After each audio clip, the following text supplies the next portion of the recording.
This is The Guardian.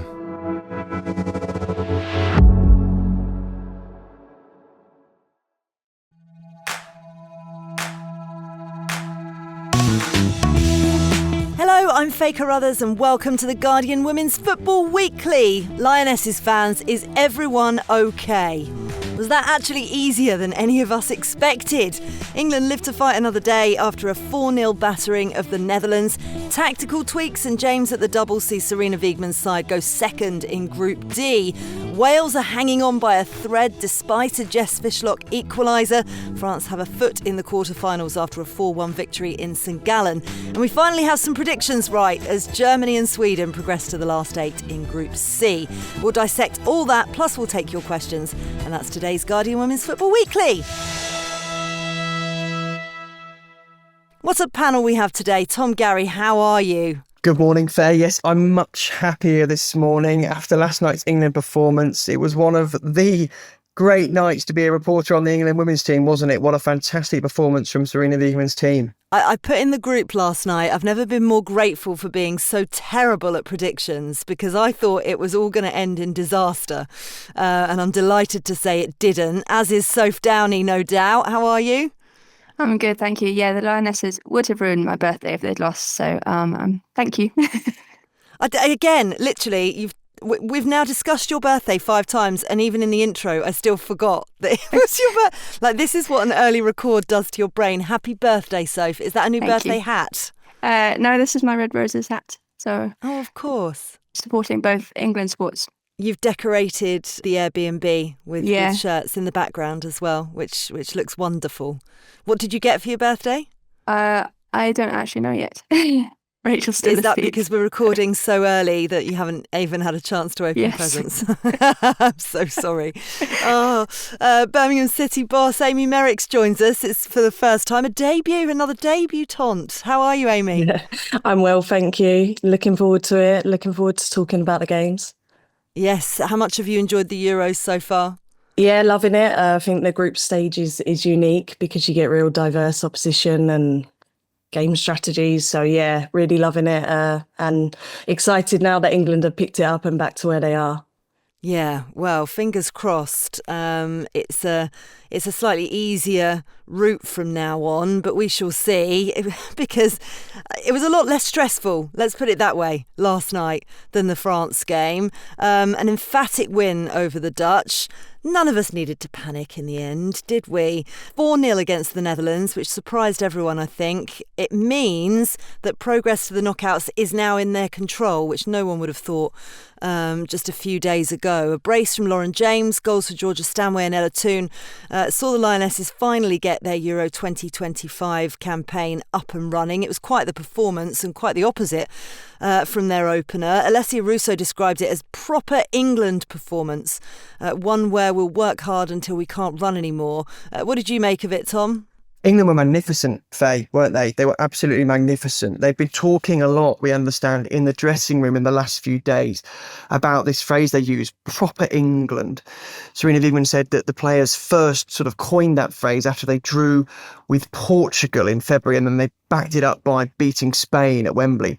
And what they mean by this supposedly proper England phrase is intensity, getting stuck in, winning your battles, winning your duels, sort of working harder than everybody else doing everything you can to win, but also being really purposeful on the ball when you've got the ball, and sort of combining those two things, that work rate and that purposefulness. And I gotta say, I think they epitomised that wonderfully last night. They worked so hard compared to the France game when there were times when they were being outrun and outbattled. This was so different, and it was just great to see. One of the reasons why we get so frustrated sometimes reporting on this team is that we know they're capable of fantastic performances like last night. So when we see them go and lose to Belgium and look a little bit lackluster, or when we see them sort of struggling to draw with Portugal, the reason that we're quite critical of the team is because we know they've got this in them, and they were absolutely sublime last night. They thoroughly deserved the win. We could talk about the work rate of Russo, the wonderful goals from Lauren James. I also thought Jess Carter was fantastic, and overall, everybody in the team played well. That it was It was just a great all-round performance from England. Yeah, it was a great performance. I think Sarina Wiegman listened to the Guardian Women's Football Weekly the other day, because I do believe we suggested those things. No, I did find her post-match interview with Joe Curry interesting, that when Joe put that to her on the BBC, she said, no, there were two different games, and that she'd picked the starters, but she still wouldn't concede that perhaps it wasn't the right thing to have done. In Sarina we trust. We're back in that again. Let's talk about Lauren James though, Soph. You know, that did make a big difference, having her out on the right. What did you make of her performance overall? I think it allowed her to really roam free and do what she does best, because it took her away from maybe the responsibility of being in the centre, when, yes, you're the playmaker as a number 10, but you also have to be quite controlled. And I think putting Ella Toone in that central area, you could see she just stayed central for a lot of the game. And I think that was just providing cover. Yes, she was supporting out in the wings at times, but she was just providing that cover for the midfielders, and who were gaining so much space. But Lauren James, she's just a fantastic footballer, isn't she? I mean, I remember seeing her on her debut for Arsenal when she was 16 years old and going, this player is going to be big. You could just see that she had that innate talent in her, and we've known it for a long time. But I think for her to announce herself on the European stage, it's been a hard run into this tournament, being injured.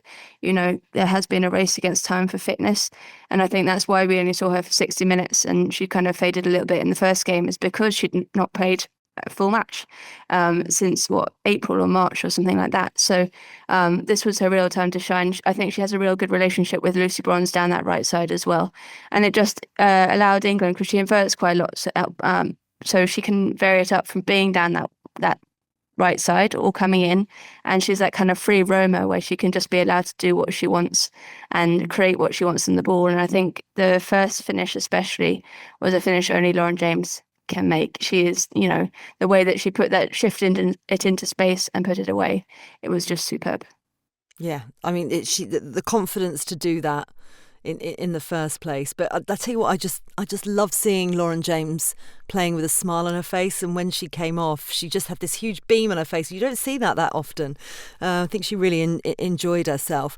From a coach's point of view, Amy, you know, both these sides and both these managers know each other so well, but it felt like Sarina Wiegman got her game plan bang on, whereas the Dutch got their tactics all wrong.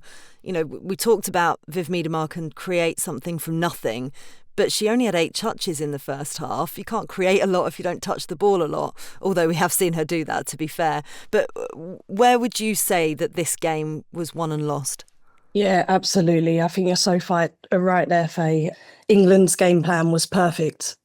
And even there, Sophie spoke about Lauren James rolling in. That was because of Brute's defensive ability. She switches off. That left the spaces for Toone to take that space in behind, which we were more dynamic from the centre midfield area because of Toone being in there. So it worked perfectly.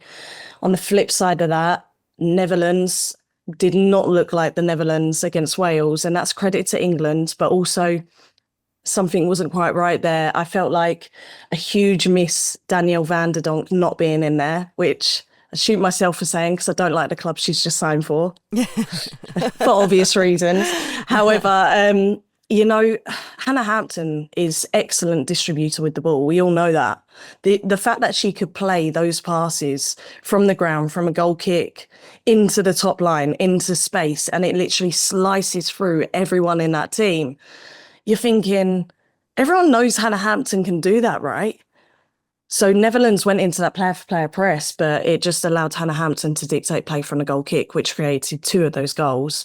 I also think the Netherlands really obsessed about trying to hit our left channel due to our frailties in the previous game. But obviously, in Sarina we trust, she shifted Greenwood, she shifted Carter, it protected that side. And we looked more composed, we looked more compact without the ball, we looked more aggressive. We didn't win enough duels in the first game, and we did that in this game. Yeah, it looked more balanced, I think, as well, with Alex Greenwood at left back, and Jess Carter looked slightly more comfortable at centre back. It was effective, ultimately, Tom, that change. You highlighted it earlier. Well, swapping Jess Carter and Alex Greenwood around in the back line was a really good decision from Sarina Wiegman. It worked superbly last night. I felt a little bit sorry for Jess Carter in the France game because she plays most of her club matches for Gotham at centre half. And at left back, she's naturally right-footed.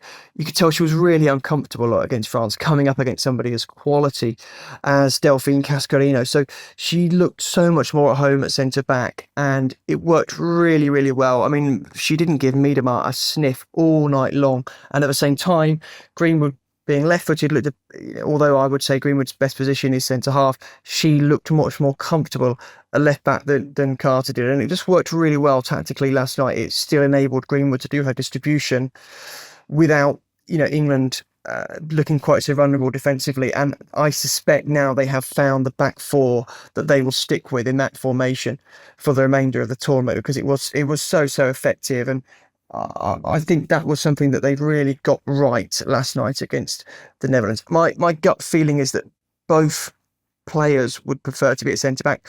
Both their positions are better at centre-back, and that's where their strengths are in different ways. So, whoever's at left-back is slightly out of position, but that they were stronger as a sum of their parts last night in that lineup, with Carter in the middle and Greenwood on the left. It worked much better, and I hope we don't see them swap back in the rest of the campaign. It was completely unexpected, which is maybe doing a massive disservice to the Lionesses. But I think because we watched that awful performance against France, I think it's fair to say that. I think the Lionesses would watch it back themselves and think it was an awful performance. You started to wonder what was with all the changes going on behind the scenes, but they just had this steely determination, a little bit like when I said about Ada Hegerberg the other day, when she just had that right, and you could see from the minute they came out, we're having this by the scruff of the neck. And actually there was a lot of talk pre-tournament, and has been actually since that first game, about Hannah Hampton with Merricks retiring. But I tell you what, her pass for that first goal was absolutely exquisite, which is maybe, Soph, what sets her apart as England's number one, that she's capable of that. Yeah, I mean, we've all known her distribution qualities, and I think she's a good shot stopper. But the thing that sets her apart is her feet as well. And we saw that, I think, when she made her debut against Spain in the Arnold Clark Cup all those years ago. That was the reason why she was put in for that game, was her ability to get the ball over the Spanish midfield and distribute it out wide and kind of break that kind of midfield press, as it were. So I think it's her distribution is brilliant. That pass, it was amazing. I kind of watched it in slow motion, I think, when it happened. I don't know about you, Tom, but it just seemed to go straight through the middle. I was like, why is it taking out 95% of the Dutch players? And then suddenly Alessia Russo is through it and breaking on goal. And it just kept going, didn't it? I was like, someone's going to intercept this at some point. It was just like bobbling away. But yeah, I think that is her big quality. Yes, she is a brilliant goalkeeper in terms of what she does between the sticks, but having that extra weapon that you can see it when England try and build out from the back, or she doesn't take goal kicks always. They kind of use her as that extra player in the box as well to start that build up and start that distribution. So it's definitely a tool that England play into a lot, and why she is one of the best goalkeepers in the game. Yeah, well, one of the best strikers in the game is Alessia Russo, named UEFA's Player of the Match, became the first player on record started in 2013, bizarrely. Well, not bizarrely, we know why.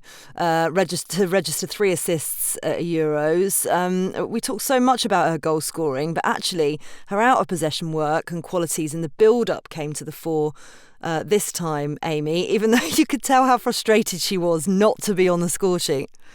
Yeah, but look, I think she looks really sharp. I think she's had a great season. I think she got better and better. There was even a moment late in the second half and she played a one-touch link-up out to the right-hand side channel, and I just thought, yeah, she was well and truly on it. I thought she occupied both centre-halves really well.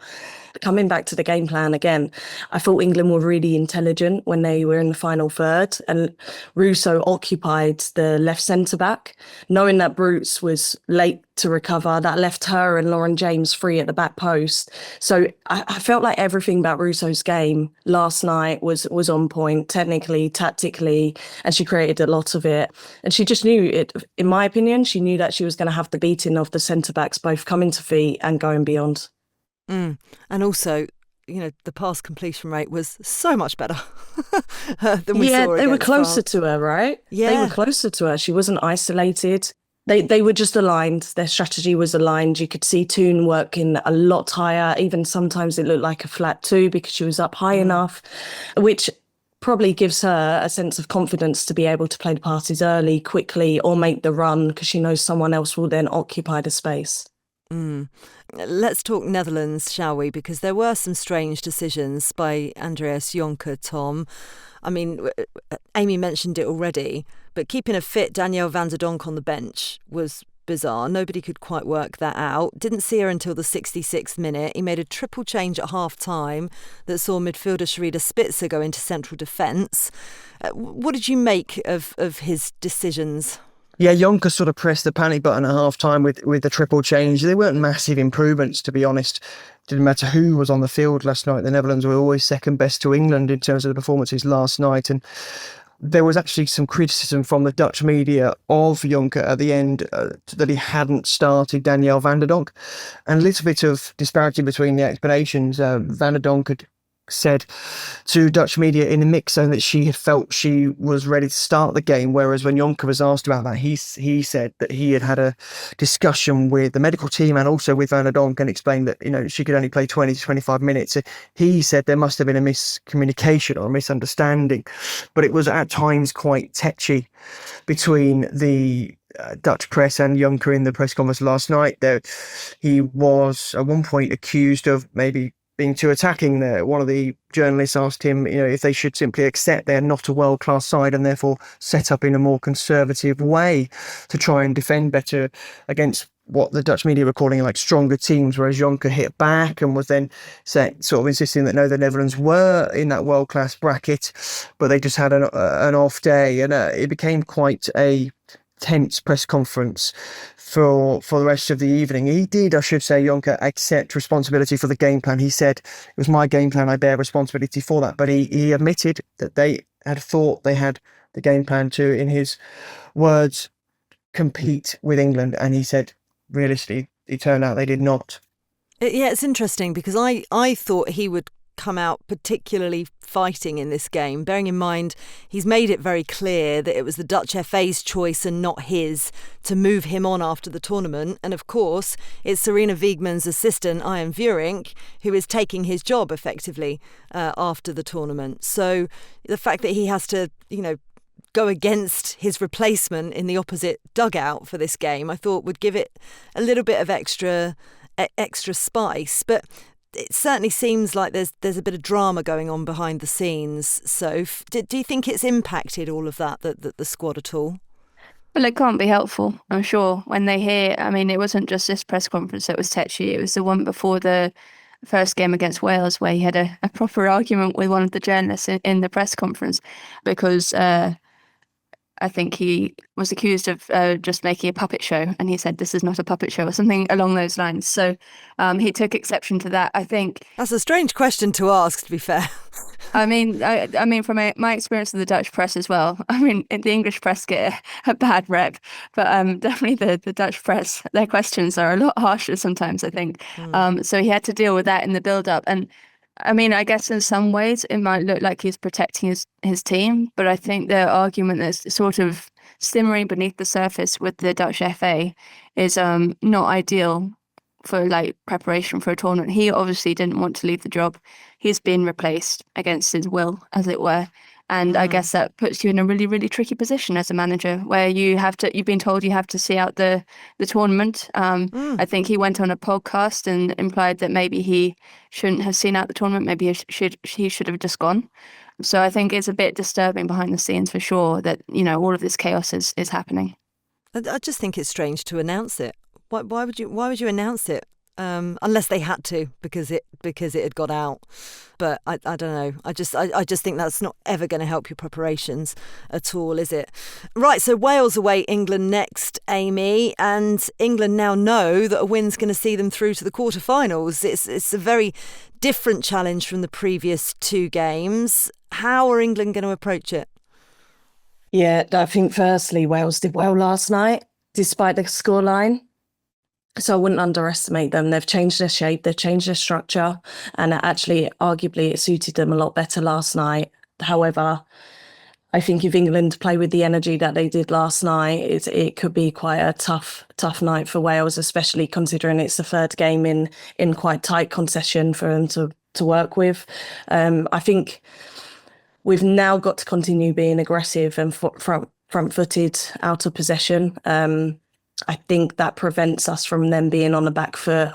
There was almost times in the second half when Netherlands grew into the game and we dropped off that you start to see we struggle to cope with the rotations in front of us, and our back line can get caught at times passing onto the midfield. So we have to press high, in my opinion. We have to try and go for territory and keep it away from our defensive third. And I'd like us to keep Downey on, to be honest with you. I think she brings a different dynamic to the midfield and brings the legs that we probably need to support Russo beyond.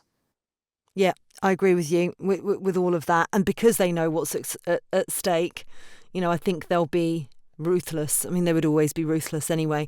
But you're right, Wales played well, and that's what we're going to speak about next, because that's it for part one. In part two, we'll look at Wales against France, plus we'll catch up on the action from Group C.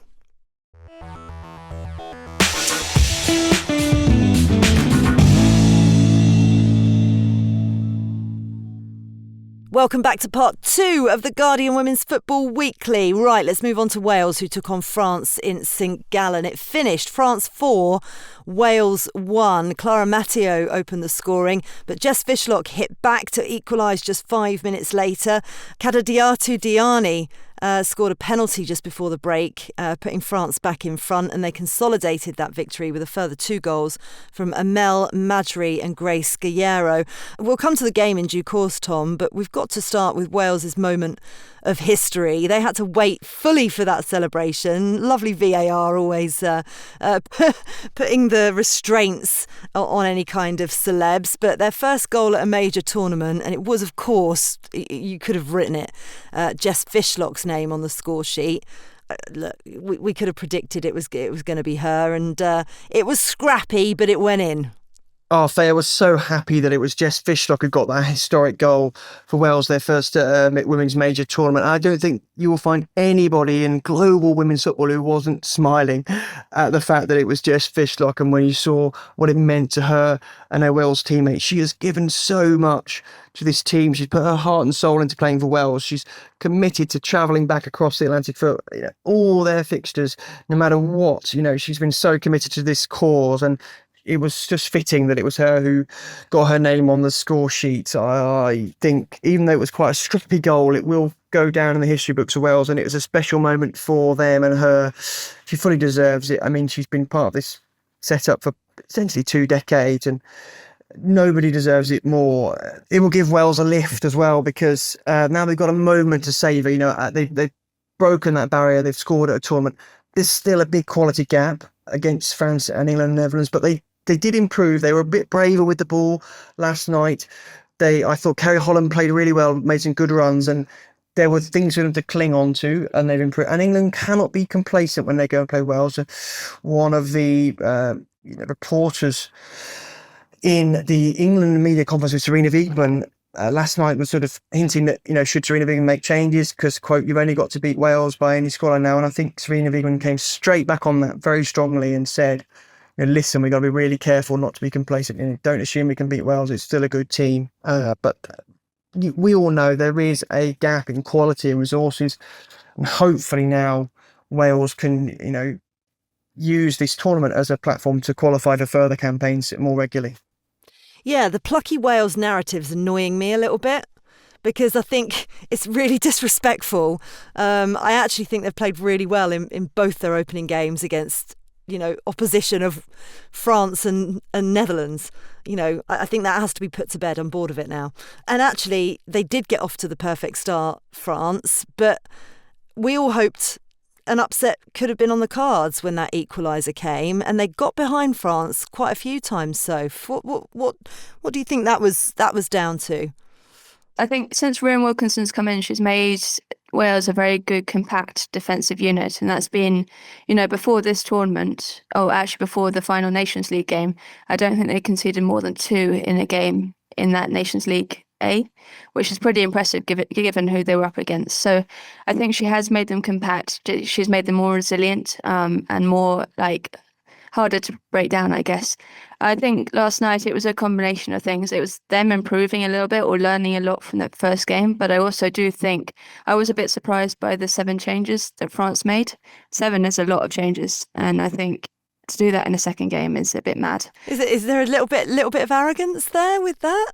Yeah, maybe. And it's not like the 7 replacements are highly quality players, right? They're very, very good, and they're all like excelling at club level. But it just disrupts the flow of things, I think, and it's just a bit strange. You normally expect it for like the third game, right? In a group stage where you've topped the group, you're pretty much through, and then you kind of take the foot off the gas a little bit for that game. So yeah, I think that didn't help France in the beginning as well either. So that's probably a reason why they were a bit disrupted in terms of their creative flow, I guess.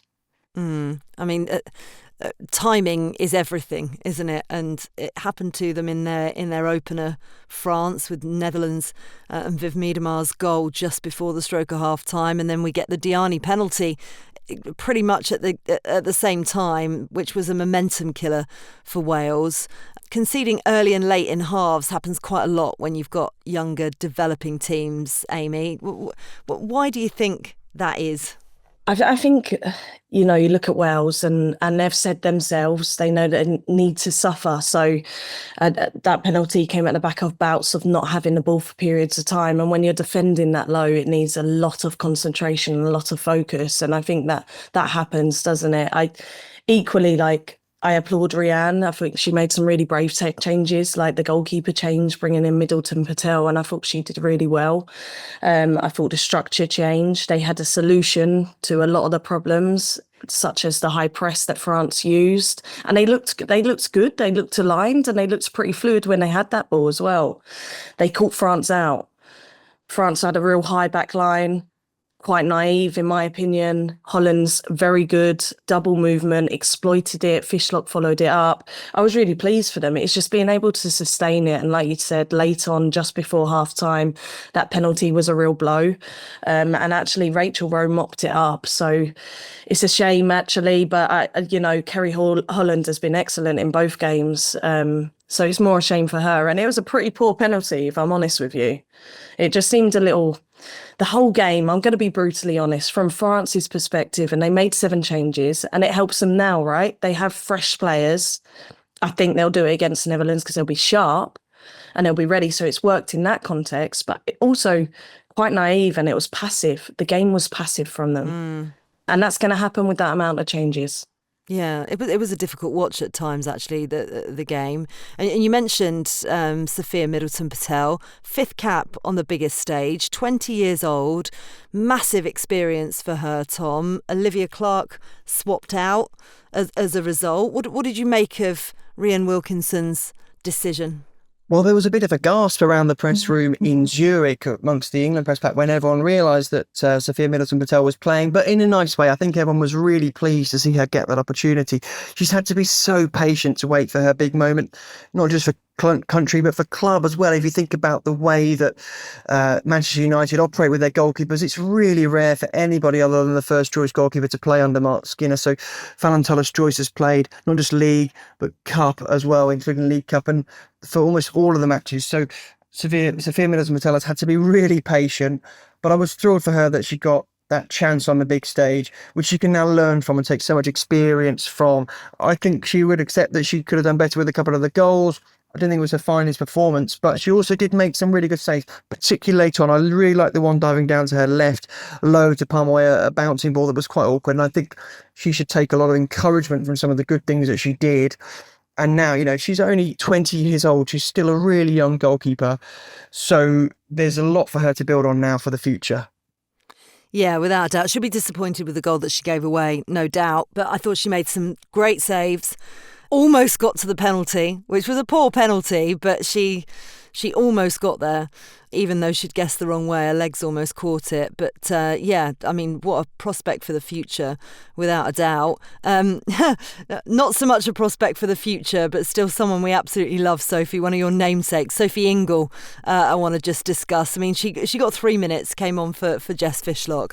How good was it to see her on the Euros stage, though? Lovely embrace between the two of them when she came on.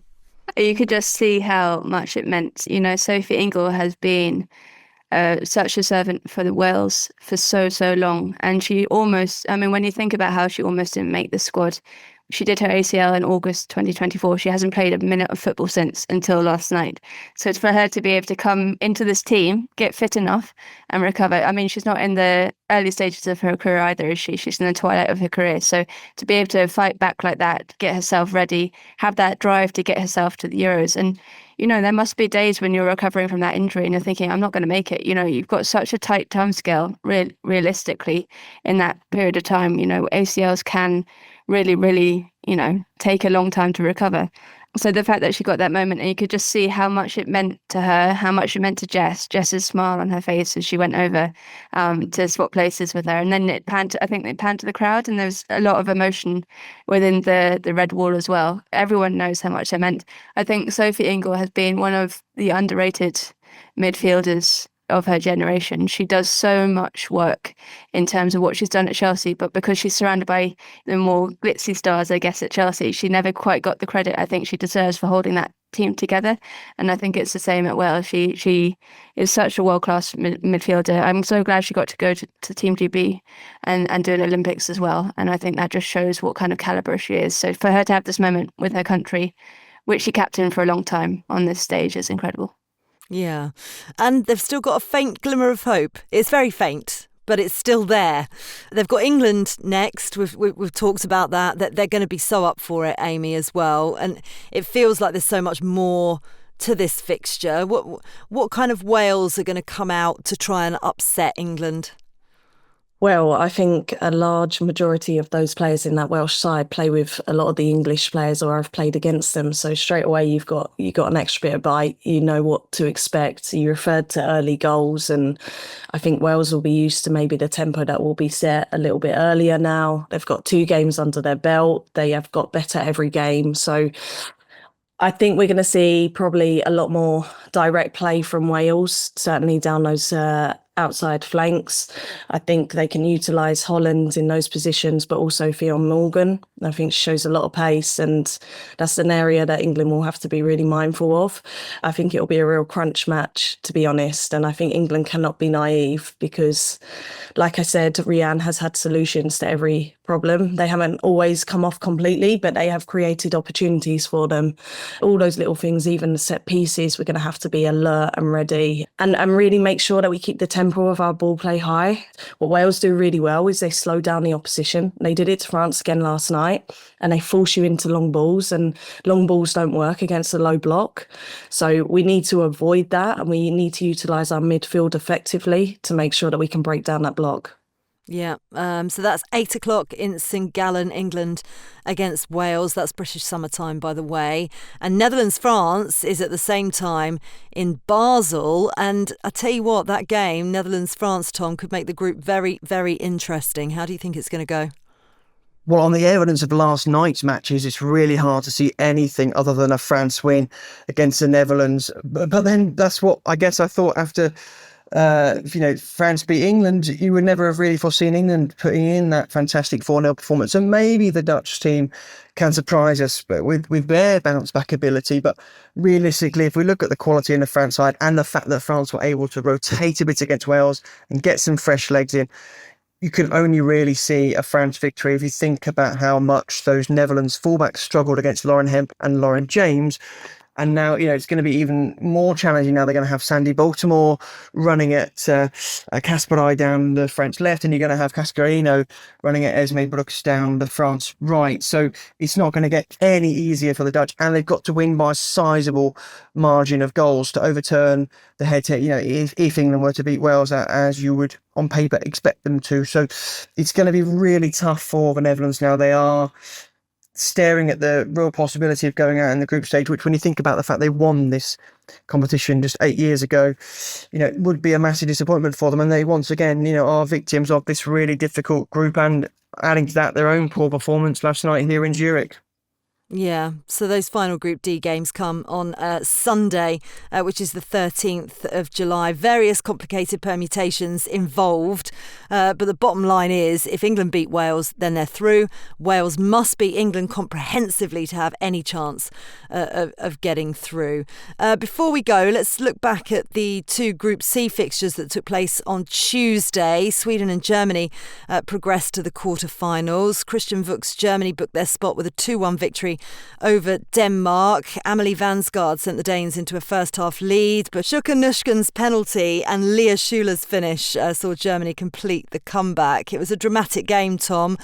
Germany had 2 VAR interventions in the first half, denying them a goal and a penalty. Denmark probably should have scored more goals. Plenty of controversy as well surrounding the winner when Emma Snell got knocked out in the build-up. I wanted to mention that. It feels like they've not been as hot on head injuries in this tournament. The officials have been slightly slower than we're used to seeing when a player has gone down. Just as an aside, having watched a lot of football over the past 10 days or so. But what did you make of this game overall, Tom? It was a lot of fun, this game, Faye, and I think Denmark improved a little bit, but really Germany should have scored by more goals. I was actually quite happy to see Schuler get her goal in the end. She's been under a little bit of criticism for being wasteful in front of goal, shall we say, from some of the German media reports. So it was really nice to sort of see her eventually get her goal, even though I think she'll overall be disappointed that Germany didn't score more. They look good to me, Germany, but maybe not quite as good as we thought they would be before the tournament. Obviously, the loss of Julia Quinn, their captain, to injury is a massive, massive blow. And they will be pleased that they've dealt with that psychological blow, the losing your captain, and they've still come away with another victory. I think they'll be really proud of that. But yeah, Denmark generally quite disappointing in their campaign. I think they'll be a bit gutted that they've not been able to make more of a dent into Germany or Sweden's chances. They'll want to beat Poland to finish strong. But overall, I thought it was another fun game at what's an increasingly fun tournament to watch, and Germany, the room for improvement, but still looking dangerous. Yeah. Sweden then went on to beat Poland in Lucerne. It finished Poland 0, Sweden 3. Really dominant performance from Sweden, this one. Soph, how did you analyse the match? Yeah, Sweden were on top from the minute one. They controlled the ball. They weren't letting Poland out of their own half. They weren't letting them find Eva Pajor up front. I think she was really well marshalled by Natalie Bjorn, particularly, that she just almost followed her everywhere and just didn't give her an inch. And that's what you kind of have to do with a striker like that, with the numbers that she has. So they kind of cut that out of Poland's play. Going forward, they looked okay. I do still think they waste way too many chances, Sweden. They had, probably a good 8 chances in the first half, 6 of them high quality. That should have been put away. Stina Blackstenius should have probably had 4.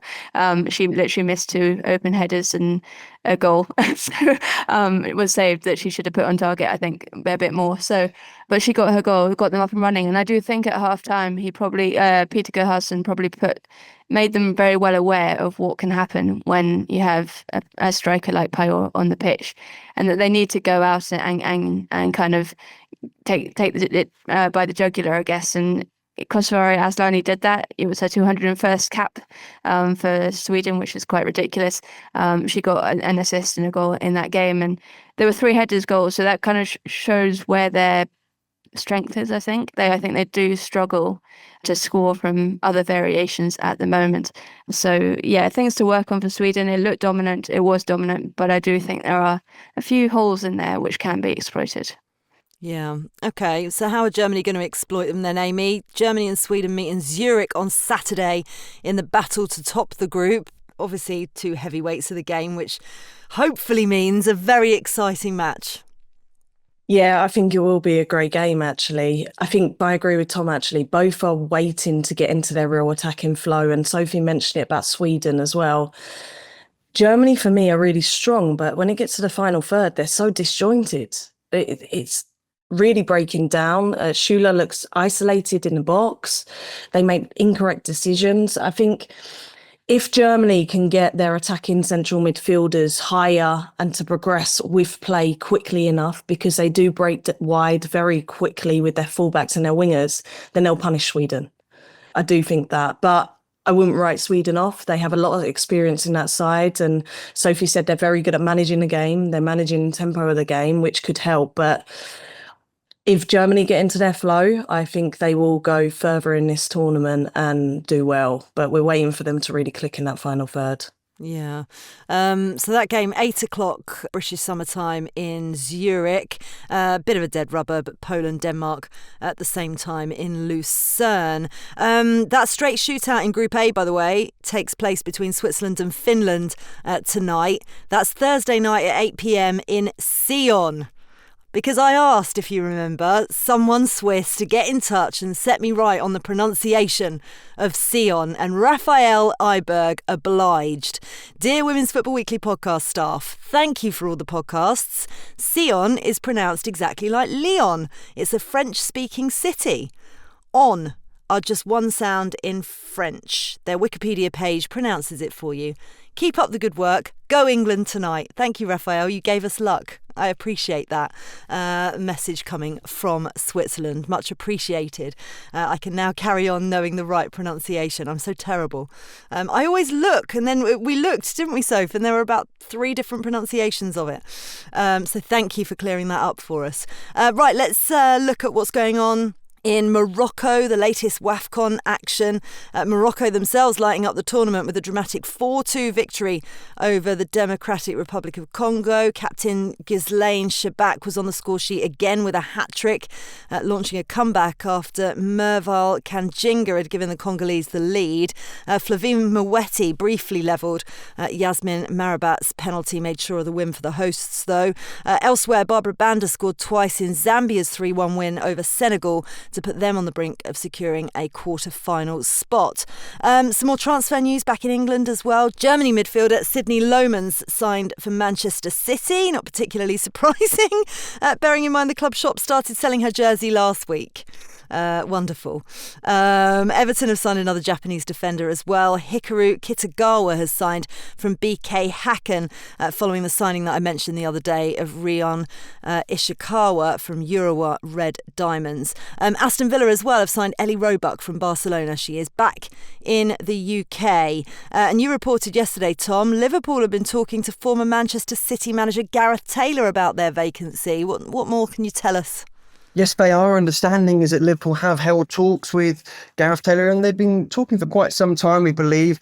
Quite advanced stage talks now. Nothing's actually formally decided, no definite decision, but it does sound like the direction of travel is that Liverpool and Gareth Taylor are, moving towards an agreement. So I think at this stage, while he's not definitely in the job, I would think that's the most likely route that Liverpool will go down, and it could suit both parties really well. In Gareth Taylor, Liverpool would have a coach who's won the FA Cup in 2020, coach who's won the League Cup in 2022, and also finished second in the WSL, missing out on the title only by goal difference. So he's got good experience in the WSL, and I think Liverpool admire the way he likes to try and play football. His kind of passing style is well thought of. It would suit the sort of passing style they want to play going forward. And for Gareth Taylor, geographically, it wouldn't involve a huge move from where he's been living, working at Man City, and it's a good job opportunity in the WSL, and I can see why it would suit both parties. So yeah, talks ongoing, but I would imagine this one might be wrapped up certainly before the end of the Euros. Liverpool will want to crack on and get busy with their pre-season, their signings, and get everything in place for the summer, because this has been a long time since Matt Beard's departure. And on a personal note, I hope for Amber Whiteley that she's able to stay on as a coach in the backroom team, because she did a decent job, I think, as the interim head coach in the meantime, and is really part of the heart and soul of that club. And if this appointment does get wrapped up, then that would I think finally spell the end of this really long managerial merry-go-round where we had Man City, Tottenham, Liverpool, and also, of course, Palace, Hampton, Bristol City, all looking for managers this summer. And this will now, if it all goes through, finally bring that to a conclusion. The carousel has been a waltzer. I think, from February. Everyone just wants to get off now and feels a bit sick. Let's just start again, shall we? Go back to the serenity of a slightly slow-moving carousel. Amy, it's been a pleasure. Your debut, how was it? I thought you were brilliant. Loved it. Thank you so much. Sorry about my voice. You can tell we're back in training, can't you? It's hit me first week. You've got to use that whistle more. Yeah, Get a megaphone. We will see you soon, no doubt. Thank and if you. we don't speak to you before the end of the Euros, then very good luck for the rest of the season, for the start of the season. Looking forward with interest to how Birmingham get on. Tom, lovely to see you. You take care of yourself. Hope you're getting plenty of rest. Great to speak to you as ever, Faye. Lovely to see you all. And happy birthday, Sophie. Soph, happy birthday to you. We need Chris Powros, don't we, to pen you a ditty. And a proper one rather than my terrible singing. But what have you got planned for your day? I am going to Thun, which is a very pretty place in Switzerland. I'm going to see Norway, Iceland this afternoon. I haven't seen Iceland play yet, so I'm quite excited about that. I meant your day. You've told me about the football already. I meant, what are you doing for your day? My day kind of revolves around football, always. But yeah, no, I think I'm being treated to brunch, so that's going to be good. Excellent. Excellent. Well, I look forward to celebrating with you when you're home, which hopefully won't be earlier than we think. Lovely to see you all. Thank you very much. Thank you for your emails as well. We're going to be back on Monday to review the next 3 days of fixtures as the group stage reaches its conclusion. Keep having your say. Send in your questions via social media or emailing us at womensfootballweekly@theguardian.com. A reminder as well that we're on the social channels for the Guardian Football Weekly as well during the tournament. And as ever, a reminder to sign up for our bi-weekly women's football newsletter penned by Sophie this week. All you need to do is search Moving the Goalposts. Sign up. The Guardian Women's Football Weekly is produced by Sophie Downey and Silas Gray. Music composition was by Laura Iredale. Our executive producer is Salamat. This is The Guardian.